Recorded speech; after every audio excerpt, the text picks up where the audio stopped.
Tragico schianto all'alba alla barriera di Mestre, in A57, 41enne nata a Motta di Livenza, residente a Udine, muore sul colpo. Un anno fa aveva perso il compagno, morto precipitato in un incidente col parapendio.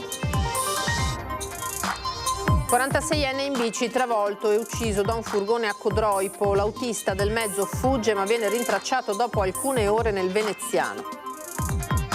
Troncato da un malore mentre lavora alla manutenzione di una caldaia in casa, vittima un cinquantenne, la tragedia ad Arcugnano. Folla commossa a Ramon di Loria per i funerali di Kevin Bonaldo, il 25enne ciclista morto a un mese dal malore che lo aveva colto dopo la gara di Sovizzo. Ci tenevano d'occhio da tempo la rabbia del neopapà di Rubano dopo il blitz dei ladri in negozio mentre la moglie partoriva, i banditi ripresi dalle telecamere. Oltre 2000 agricoltori di Coldiretti al Palageox per incontrare i candidati alle regionali, le richieste del comparto. Intanto Fratelli d'Italia annuncia l'arrivo di Giorgia Meloni per supportare Stefani a fine campagna elettorale. Si saprà entro domani sera se la lista dei popolari a sostegno di Fabio Bui sarà riammessa alla campagna per le regionali. Presentato ricorso in Corte d'Appello, risolta invece la contestazione al simbolo di Riccardo Szumski che contrattacca ancora una volta la segnalazione arrivata da Verona. Buonasera, bentrovati, eccoci in diretta con l'edizione del Veneto dei nostri telegiornali e dunque prima di cominciare con i servizi e con la tanta cronaca, il nostro sondaggio di oggi incentrato sugli affitti turistici di cui si è tanto dibattuto in questi giorni. È giusto secondo voi aumentare le tasse? Per rispondere di sì 0422 1626 691, per rispondere di no 0422 1626 690, poi come sempre vedremo l'esito nel corso di Ring. Andiamo subito alla cronaca e al gravissimo incidente alle prime luci del giorno in A57, uno schianto fatale alla barriera di Mestre, costato la vita a una 41enne. È quello che resta dell'auto di Lavinia Capobianco, 41enne originaria di Motta di Livenza nel Trevigiano e ora residente a Udine. La donna era a bordo del mezzo lungo la A57 quando per cause ancora tutte da appurare ha perso il controllo e si è schiantata contro il casello della barriera di Mestre. Uno scontro che le è stato fatale. L'incidente intorno alle 4:50 del mattino, l'allarme lanciato subito dal personale di Concessioni Autostradale Venete, la cui sede è proprio a pochi passi dal casello. Intervenuti sul posto vigili del fuoco, gli ausiliari di viabilità Cave e i sanitari del SUEM che hanno potuto solo constatare il decesso della 41enne. Un impatto violentissimo che ha eluso quelle che in gergo vengono chiamate fisarmoniche, i prolungamenti delle corsie dei caselli che servono proprio ad attutire gli incidenti, proseguendo la sua corsa ad alta velocità contro le colonne di acciaio della carreggiata, finendo poi contro il guardrail del casello. All'origine del gravissimo incidente forse un malore o più probabilmente un colpo di sonno. Affidati alla polizia stradale tutti i rilievi del caso. Chiuse per alcune ore la pista di esazione e quella a lato che hanno riportato danni strutturali. Nella mattinata si sono poi formate code a causa della riduzione delle porte di telepedaggio aperte. Lavinia Capobianco era la compagna di Carlo Alberto Murarno, ingegnere originario di Sacile, che appena un anno fa ha perso la vita in un incidente di parapendio su Monte Baldo. L'uomo, esperto sportivo e prossimo al conseguimento del brevetto, era precipitato durante un volo ed era stato elitrasportato in gravissime condizioni all'ospedale di Trento, dove è deceduto poco dopo. Lavinia e Carlo si erano conosciuti durante gli anni universitari a Udine, dopo cui non si erano mai lasciati. Una storia, la loro, interrotta tragicamente con 2 incidenti a distanza di pochi mesi. Un tragico destino che getta nel dolore la comunità di Campoformido. La notizia della morte di Lavinia, naturalmente, dice chi la conosceva che nonostante la tragedia della perdita del compagno non aveva mai perso il sorriso. Il destino torna a colpire la comunità di Campoformido e lo fa in maniera durissima, quasi subdola. A quasi 1 anno e mezzo di distanza dalla morte di Carlo Murano, ecco che si è spezzata prematuramente anche la vita della compagna Lavinia Capobianco, a soli 41 anni, e il dolore è grandissimo. Ma io devo ammettere che sono molto addolorato in realtà della notizia che ho ricevuto sulla perdita di Lavinia. La notizia l'abbiamo appresa questa mattina, non si sapeva se si trattasse di Lavinia o meno, però devo dire che appena abbiamo avuto la conferma mi sono particolarmente commosso, perché avevo avuto modo di incontrarla diverse volte, soprattutto a seguito dell'incidente del suo compagno Carlo Alberto, e in quell'occasione lei si era sempre mostrata molto gentile, empatica e aveva un'umanità che era non scontata. Ecco. Io le ultime volte che l'ho vista la ricordo come una persona che aveva il sorriso nonostante avesse un grande dolore che portava nel cuore, e questo ovviamente empaticamente mi ha coinvolto ancora di più nell'apprendere questa notizia. 497 giorni fa la tragedia che aveva coinvolto Carlo Murano, vittima di un incidente col parapendio sul Monte Baldo, con la purtroppo inutile corsa disperata all'ospedale di Trento. Una giornata drammatica che aveva strappato il sorriso a Lavinia e gettato tutti nello sconforto. Oggi una seconda mazzata sulle famiglie di quella coppia tremendamente sfortunata, con l'incidente stradale poco prima delle 5 del mattino che è costato la vita anche a Lavinia. Qualcosa di difficilmente spiegabile. Di loro però resterà sempre un ricordo splendido di una coppia piena di vita e amante di sport e avventure. Ovviamente la mia vicinanza, ma anche di quella di tutta la comunità. Erano comunque entrambi una coppia molto giovane, quasi miei coetanei, erano di 40 e 41 anni, erano dei ragazzi che comunque vivevano il territorio, per cui ovviamente la vicinanza da parte di tutta la comunità va ai familiari, agli amici e a tutti coloro che conoscevano Lavinia. A Codroipo invece un ciclista di 46 anni è stato travolto e ucciso da un furgone. Il conducente è fuggito ma è stato rintracciato nel pomeriggio in provincia di Venezia. Un incidente mortale sul ponte della Delizia, un ciclista è stato travolto e ucciso, inutili i tentativi di soccorso. La vittima, Kulmar Kulwinder, un uomo di 46 anni di nazionalità indiana, residente a San Vito al Tagliamento. Si stava recando al lavoro quando improvvisamente è stato travolto violentemente da un furgone lungo la strada statale 13 sul ponte della Delizia nel territorio comunale di Codroipo. L'uomo aveva con sé un giubbotto catarifrangente.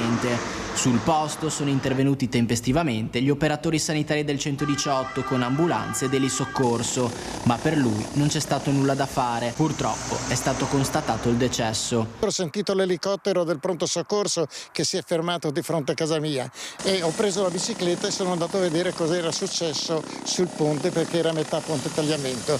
Al che sono arrivato lì, però i carabinieri stavano facendo dei rilievi e mi hanno detto di lasciare il posto libero. Il che sono ritornato a casa, ho preso il cane e sono andato nel Tagliamento per fare il solito giro che faccio con il cane al mattino, e mi sono fermato appunto dove era diciamo più o meno caduto qualcosa dall'alto.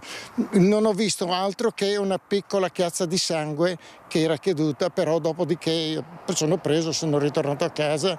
Ho trovato nel frattempo un documento di identità che ho portato ai carabinieri a Codroipo. C'era uno straccio bianco che non si vedeva più di tanto, anche perché sono rimasto lì veramente qualche secondo e poi sono venuto via. Il quadro dell'incidente però si complica ulteriormente. Il conducente del furgone infatti è fuggito subito dopo l'impatto. La bicicletta sarebbe rimasta incastrata nel veicolo e solo dopo 1,5 chilometri l'autista si sarebbe fermato scaricando il mezzo in un fossato per poi ripartire. Sul posto sono stati ritrovati inoltre frammenti dello specchietto del furgone, catadiottri e la bici completamente distrutta, mentre gli operatori sanitari hanno dovuto utilizzare un assorbente universale minerale per pulire la zona dove era presente molto sangue. L'incidente ha bloccato inevitabilmente il traffico sul ponte per diverse ore, mentre venivano effettuati i rilievi e le operazioni di pulizia.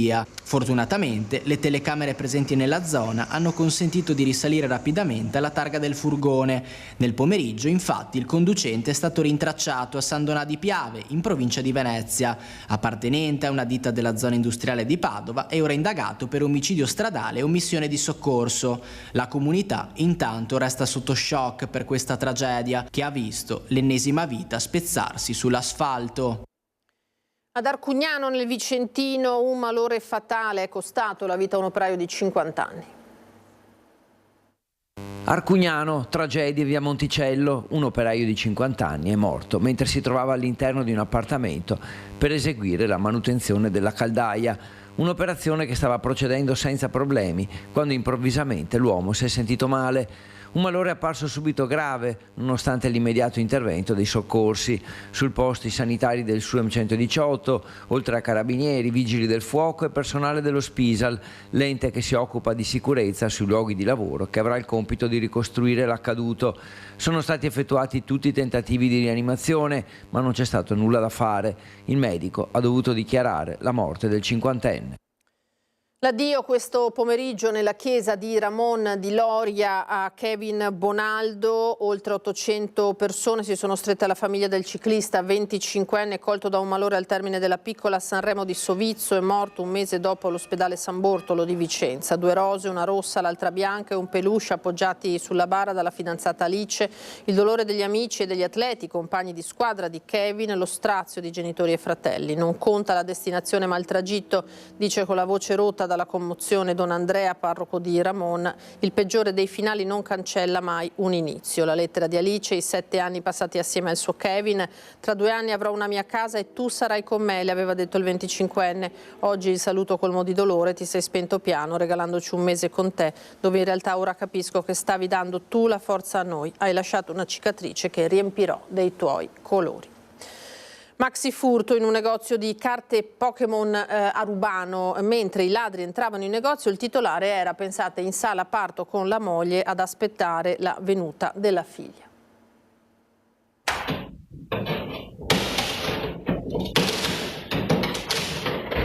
Eccoli in azione i ladri che hanno colpito il negozio di Michele Greggio a Sarmeola di Rubano. Le telecamere hanno ripreso il blitz 7 minuti appena e fatto partire l'allarme direttamente al telefono del proprietario, che però in quei momenti aveva tutt'altro a cui pensare. Finché io ero in sala parto ad aspettare mia figlia e a fare forza alla mia compagna, hanno scassinato la porta del negozio e sono entrati a rubare soprattutto la mia collezione personale di carte Pokémon che erano qui presenti in negozio. Ci sono momenti della vita che sono totalizzanti, come la nascita di un figlio. È quello che stava provando Michele, solo che mentre nasceva la piccola Agata, nello stesso momento 2 ladri entravano nel suo negozio e si portavano via gran parte della merce in vendita, un'intera collezione di carte Pokémon di inestimabile valore. Un bottino da quasi 35.000 euro.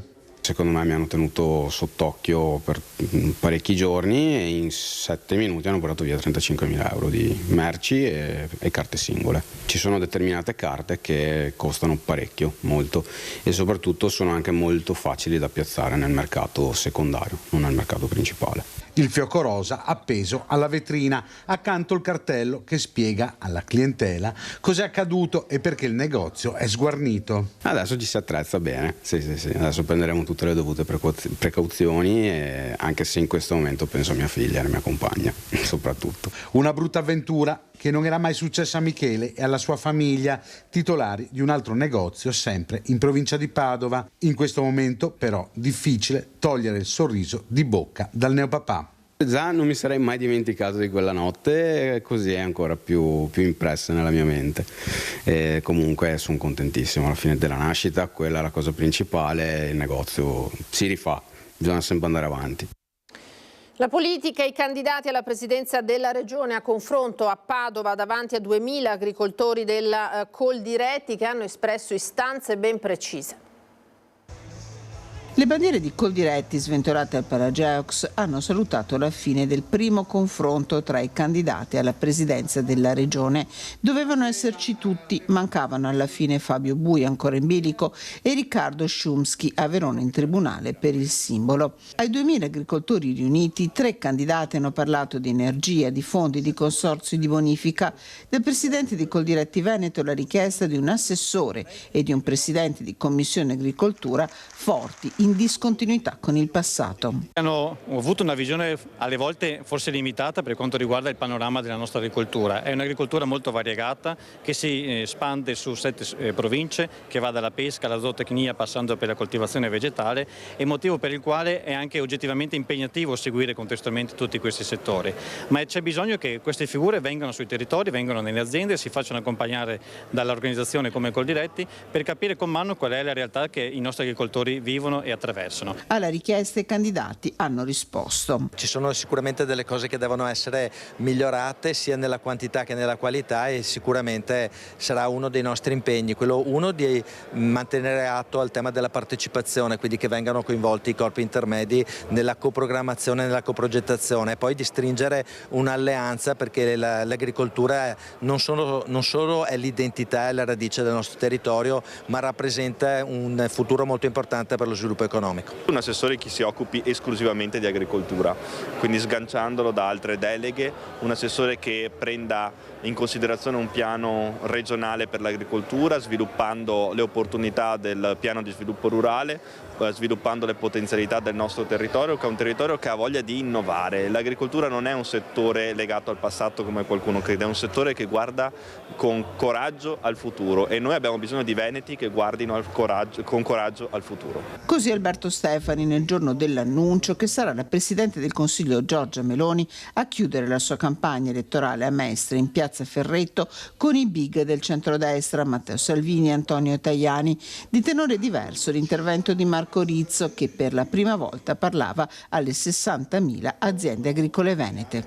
In tanti vogliono mettere il piede nel piatto, in primo luogo le grandi multinazionali del cibo, le grandi banche, la finanza, che pensano di arrivare in Italia, nel Veneto, e di prendere i migliori prodotti della terra e di lucrare sopra. Noi dobbiamo difendere la terra, difendere l'autonomia del Veneto, la sovranità del nostro paese, perché senza sovranità non c'è autonomia, e lo dobbiamo fare sapendo che ci sono dei nemici.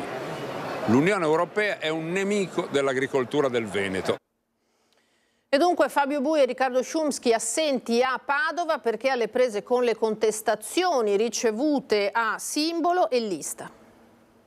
Adesso aspettiamo domani mattina, quando si riunisce la Commissione, e speriamo che questo ricorso che ho presentato venga accolto favorevolmente. Lista dei popolari di Fabio Bui sub iudice. Entro domani sera i giudici della Corte d'Appello di Venezia dovranno decidere se accogliere il ricorso predisposto nella notte da un pool di avvocati e riammetterla.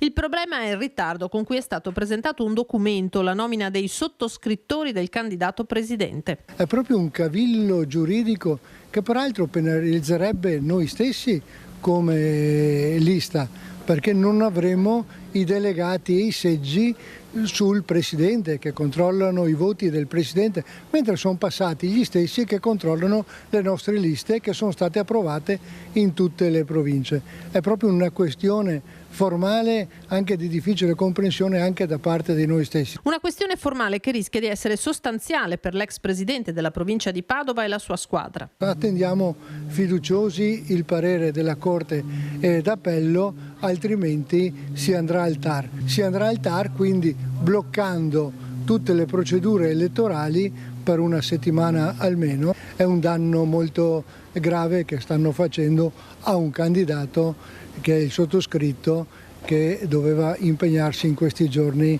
in questa campagna. Risolta in mattinata al Tribunale di Verona l'altra contestazione, quella mossa al simbolo di Resistere Veneto, la lista di Riccardo Szumski. Sarebbe stato copiato, questo è il motivo della contesa. Al centro il leone di San Marco in Moecca, simile cioè a un granchio che fa la muta nella sua posa con le ali raccolte a ventaglio. Per il candidato presidente una manovra leghista, fatto sta che Szumski si è presentato in tribunale col suo avvocato, uscendone poco prima di mezzogiorno vittorioso. Certo che è un po' strano che ci sia stato sempre a Verona prima una contestazione sulle firme, su ben 400 firme che poi abbiamo risolto perché erano del tutte legittime, e poi sia arrivata proprio a Verona una contestazione da parte di terzi rispetto al nostro simbolo dichiarato confondente. Bene, insomma, con quello che abbiamo presentato di documentazione tutto è stato appianato e siamo ufficialmente pronti alla campagna elettorale. Sempre in queste ore era aleggiata un'altra ombra sulle liste depositate, non di un outsider questa volta, ma addirittura di Fratelli d'Italia. Il coordinatore regionale Luca De Carlo non perde però il proverbiale aplomb e smentisce. Abbiamo un verbale che dice che è tutto a posto, un verbale consegnato dalla Corte d'Appello, quindi è una non polemica secondo me. Nessuna integrazione di documenti, afferma De Carlo. Ma siccome non ci ha chiesto nulla a nessuno, anzi ci ha mandato un verbale dicendo che è tutto a posto, non vedo perché avrei dovuto fare cose in più. In manovra economica garantiti 4 miliardi alle imprese italiane, così da Mestre il ministro Urso. L'avevo promesso allora e l'abbiamo realizzato in questa manovra economica.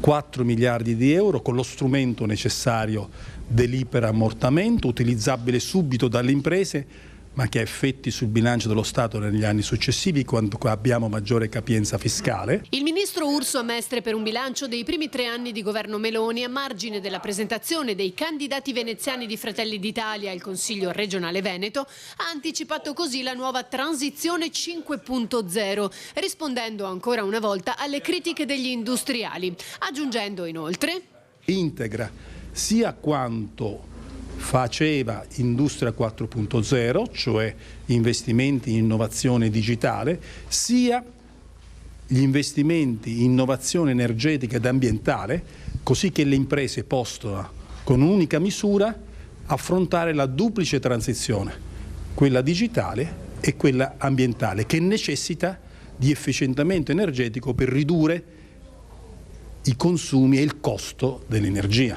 Negli ultimi 3 anni, ha aggiunto poi il ministro, abbiamo tolto il reddito di cittadinanza e abolito il super bonus. Non c'è stata la rivolta sociale, ma 1,2 milioni di nuovi occupati, e quelli che avevano il contratto determinato sono stati stabilizzati. Poi un punto sulle crisi aziendali venete. Per quanto riguarda Speedline, nessuno credeva che fosse possibile. Abbiamo ricondotto a ragione la multinazionale che ne aveva approfittato? Sì, ci siamo riusciti, e quindi i commissari ora possono finalmente aggiudicare questi impianti così importanti e significativi, questa azienda storica del nostro paese, del nostro Veneto, a chi voglia davvero investire nel rilancio dell'impresa. Per quanto riguarda il caso Coin, molto importante e significativo, abbiamo trovato una soluzione con l'intervento di Invitalia, salvaguardando un'altra azienda storica veneta che oggi ha diverse realtà produttive nel resto del paese. È tutto, ora le previsioni del tempo, a me non rimane che augurarvi una buona serata, arrivederci.